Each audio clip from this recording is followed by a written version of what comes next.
जय झूलेलाल। 10 अप्रैल जंहिं ॾींहुं असांजी मातृभाषा जो दिवस मल्हायो वेंदो आहे, सिंधी भाषा दिवस। त सिंधी भाषा दिवस ते थियो हास्य सिंधी कवि सम्मेलन बिलासपुर में। त नगर जी सामाजिक संस्था Sindhu cultural alliance forum Sindhi भाषा दिवस जे अवसर ते सिंधी हास्य कवि सम्मेलन जो आयोजन कयो। संस्था जा अध्यक्ष डॉक्टर हेमंत कलवानीअ ॿुधायनि त भक्त कंवरराम नगर सिंधी कॉलोनी स्थित पूज्य सिंधी पंचायत भवन में शाम जो आयोजित कार्यक्रम में मुख्य कवि के रूप में मध्य प्रदेश जा प्रसिद्ध हास्य कवि अशोक सुंदरानी उन्हनि पंहिंजी हास्य व्यंग्य भरी रचनाउनि सां उपस्थित दर्शकनि खे खूब हंसायो ऐं समाज जी बेटियुनि जे प्रति हिकु ॾाढो ई सुंदर संदेश ॾिनो। उक्त कवि सम्मेलन में नगर जा कवि कन्हैया आहूजा, भरत चंदानी, शत्रुघ्न जयसवानी, मुस्कान बच्चानी भी पंहिंजी व्यंग्यात्मक ऐं हास्य रस सां जुड़ियल पंहिंजी रचनाऊं प्रस्तुत कयईं।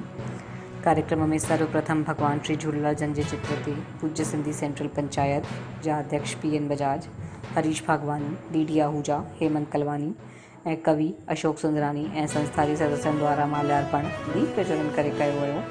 हिन अवसर ते महिला विंग जी गरिमा साहनी, सोनी बहरानी, सोनिया कलवानी, रूपल चंदवानी, चंदा ठाकुर, कंचन जयसवानी द्वारा मुख्य वक्ता श्री अशोक सुंदरानी जो शाल श्रीफल भेंट करे सम्मान कयो वियो।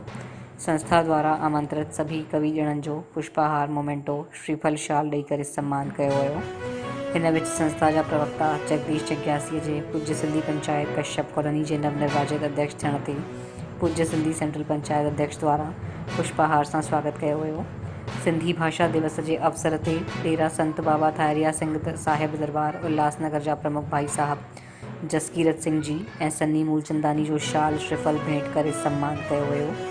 उन्हनि सिंधी ॿोली भाषा ते बल ॾींदे हुए प्रकाश विधो ऐं हिन अवसर ते पूज्य सिंधी सेंट्रल पंचायत जा पूर्व अध्यक्ष DD आहूजा, हरीश भागवानी, महेश पमनानी, रामचंद्र प्रेमानी, धनराज आहूजा, राजकुमार कलवानी, मोहन जयसवानी, युवा विंग जा अध्यक्ष अभिषेक विधानी, धीरज रोहरा, राम सुखीजा, अमन पमनानी, संस्था जा नानक पंजवानी, राजकुमार ठारवानी, नरेंद्र नागदेव, अशोक हिंदूजा, प्रकाश जग्यासी, सुरेश वाधवानी, लक्ष्मण दयालानी, सतीश लाल, श्रीचंद दयालानी, रमेश मेहरचंदानी, रेवा चंद्र रेलवानी, प्रताप पारवानी जे अलावा अनेक सदस्य उपस्थित हुआ। मंच जो संचालन संस्था जा संरक्षक डॉक्टर रमेश कलवानीअ कयनि। साॻी जानकारी विजय दुसेजा द्वारा ॾिनी वई।